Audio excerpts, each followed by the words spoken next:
पश्चिम पंथी नाडी घोषवाहे जिचा, तेथोनी ध्वनीचा विस्तार गा. ध्वनीचे ही वरी शुद्ध तेज असे, चंद्रमा प्रकाशे तिची ठाई. चंद्राचे वरी एक निराळाची मध्य, श्रियेचे निज बोधे निज रूप. माऊली ज्ञानेश्वर महाराज की जय. एकतरी ओवी अनुभवावी या ज्ञानयज्ञात आपण श्रीमद भगवद्गीता अध्याय 7 त्याचा ज्ञानविज्ञान योग याचा अंतिम श्लोक अर्थात श्लोक क्रमांक 30 आणि माऊलींनी या श्लोकवर ज्ञानेश्वरी 7व्या अध्याय ज्ञानविज्ञान योगमध्ये 190 क्रमांकाच्या ओळीने केलेलं भाष्य याचं आज आपण चिंतन करणार आहोत. साधिभूतादिदैवं मां साधि यज्ञं च ये विदुः, प्रयाणकालेऽपि च मां ते विदुर्युक्त चेतसा. अर्थात भगवंताच्या ठिकाणी पूर्णपणे विश्वासलेला भक्तांचा एक वर्ग असतो, त्यालाच ज्ञानी भक्त म्हटलेला आहे. भगवंतांनाच तो सर्वे सर्वा मानतो. या संपूर्ण सृष्टीचे, या त्रैलोक्याचे, इतकंच काय, या सर्वच देवतांचे नियंत्रक, या पृथ्वीतलावर होत असलेल्या सर्व यज्ञांचे अधिष्ठाता हे भगवंतच आहेत असे हे ज्ञानी भक्त मानतात. अर्थातच ते कृष्ण भावना भावित झालेले भक्त असतात. भगवंताशिवाय त्यांचा दुसरा विषयच नसतो. विषय तो त्यांचा झाला नारायण, नावडे जन धन माता पिता. म्हणून मग त्या भगवंतालाही उद्योग लागून जातो. निर्वाणी गोविंद असे मागे पुढे काहीच साकडे पडो नेदी. त्या भक्ताला अध्यात्मातलं तर सोडाच, परंतु प्रपंचातलं सुद्धा काहीही करायची आवश्यकता भासत नाही. कारण भगवंताचं ब्रीद आहे, संतांनी वर्णन केलेलं आहे. भगवंताला शोधायचं असेल तर ते कुठं, असे भक्तांची घरी कामे न सांगता करी. त्याला सांगण्याची आवश्यकताच पडत नाही महाराज. चोखोबांच्या पत्नीचं भाडंतपण करावं, तुकोबारायांची पत्नी जिजाबाई तिच्या पायातला काटा काढावा यानं. ऊच नीच काही नेने भगवंत, तिष्ठे भाव भक्ती देखोनिया. फक्त तसा भाव भक्ताच्या ठिकाणी निर्माण व्हायला पाहिजे महाराज. थोर प्रेमाचा भुकेला हाची दुष्काळ तयाला. दुसरं त्याला काहीही लागत नाही. करोनी अरानुक पाही भलत्या साह्य व्हावया. आडवणूक केल्यासारखं दाखवतो, पण सहाय्यकारी असतोच असतो, पाठीराखा असतोच असतो महाराज त्यांना. आणि म्हणून भगवंताच्या प्रती अशा कृष्ण भावना भावित भक्ताचे पाहण्याची दृष्टी ही सर्वे सर्वा म्हणूनच असते. भगवंतचरणी त्याचा दृढ विश्वास असतो. काहीच साकडे पडो नेदी. भगवंताचं ब्रीद आहे हे त्याला चांगलं माहीत असतं, म्हणून प्रपंचाची कुठलीही चिंता तो करत नाही.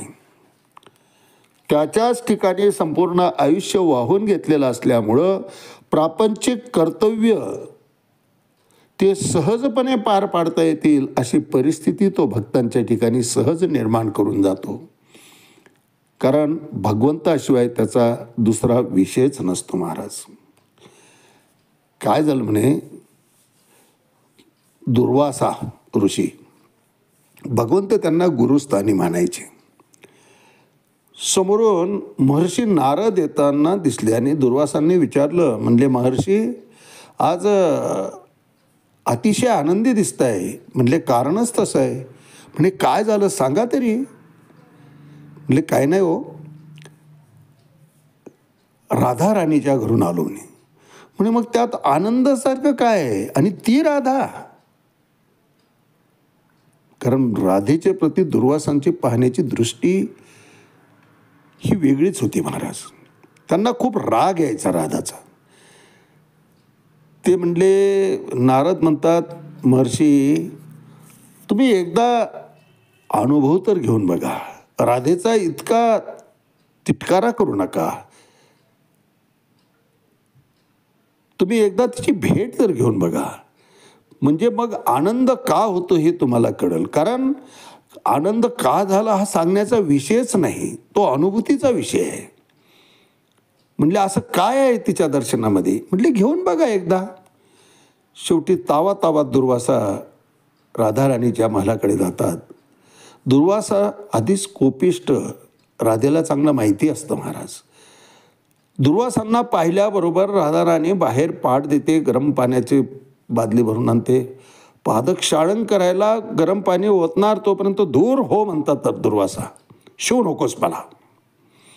शेवटी पाय सुचिरभूत झाल्यानंतर मध्ये घरात जातात, बसायला आसन देतात. दुर्वासा म्हणतात मी बसायला आलो नाही म्हणले, आणि आदवा तद्वा बोलतात महाराज राधाराणीला. म्हणले काय चर्चा आहे तुझ्याविषयी, तुला कल्पना आहे का जनमानसाचं काय मत आहे तुझ्याविषयी? किती तुला हीन लेखतात, तुझे गुण कुणीकडे चालले आहे?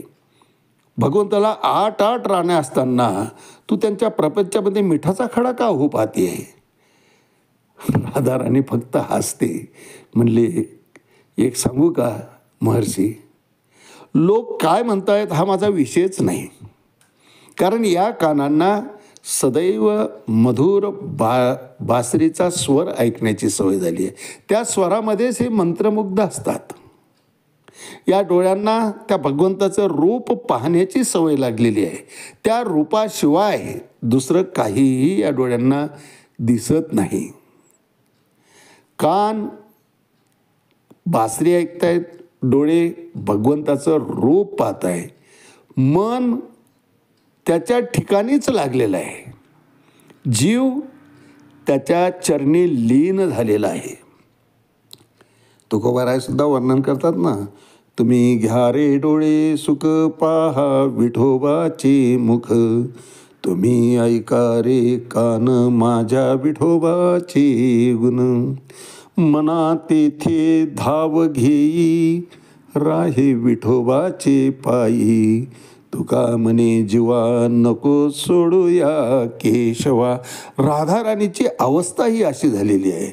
आणि ती जेव्हा एकाग्र चित्तेनं भान हरपून भगवंताविषयी दुर्वासाजवळ बोलते, दुर्वासाच्या लक्षात आलं की हिची भक्ती काही औरच आहे. कृष्ण भावना भावित मनुष्य, त्याची अवस्था या राधामय्यासारखी झालेली असते महाराज. भगवंताशिवाय त्यांना दुसरं काही दिसतच नाही. कुठलं कार्यही करतील तर ते भगवंताला प्रसन्न वाटावं म्हणून. स्वतः करता जगण्याचं त्यांचं संपलेलं असतं.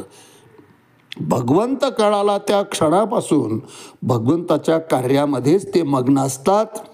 भगवंताने निर्देशित केलेलं कर्म कर्तव्य कर्म म्हणून समजतात. कर्तव्य कर्म निष्काम भावनेनं करतात. त्यात कुठल्याही प्रकारचा परतावा अपेक्षित नसतो. जे करतात बस सृष्टीच्या जडणघडण करता करतात, भगवंताच्या इच्छेकरता करतात, भगवंतांना प्रसन्न वाटावं म्हणून करतात. कुठलंही शास्त्रविरहित कर्म ते करत नाहीत. शास्त्रसंमत जे असेल तेच कर्म करतात. आणि प्रत्येक कर्म आपलं कर्तव्य कर्म समजून अतिशय प्रेमानं आणि प्रसन्न चित्तानं ते कर्म करत असतात. अर्थातच प्राप्त झालेलं बळ, संपत्ती, वेळ हे संपूर्ण लोकोपयोगाकरता, जगताच्या कल्याणाकरता ते खर्ची करत असतात. म्हणूनच त्यांना कृष्ण भावना भावित म्हणतात. कारण ही सगळी कामं भगवंताची आहेत. जे का रंजले गांजले त्याशी म्हणे जो आपुले तोची साधू ओळखावा देव तेथेची जाणावा. ते परब्रह्मच होऊन गेलेले असतात.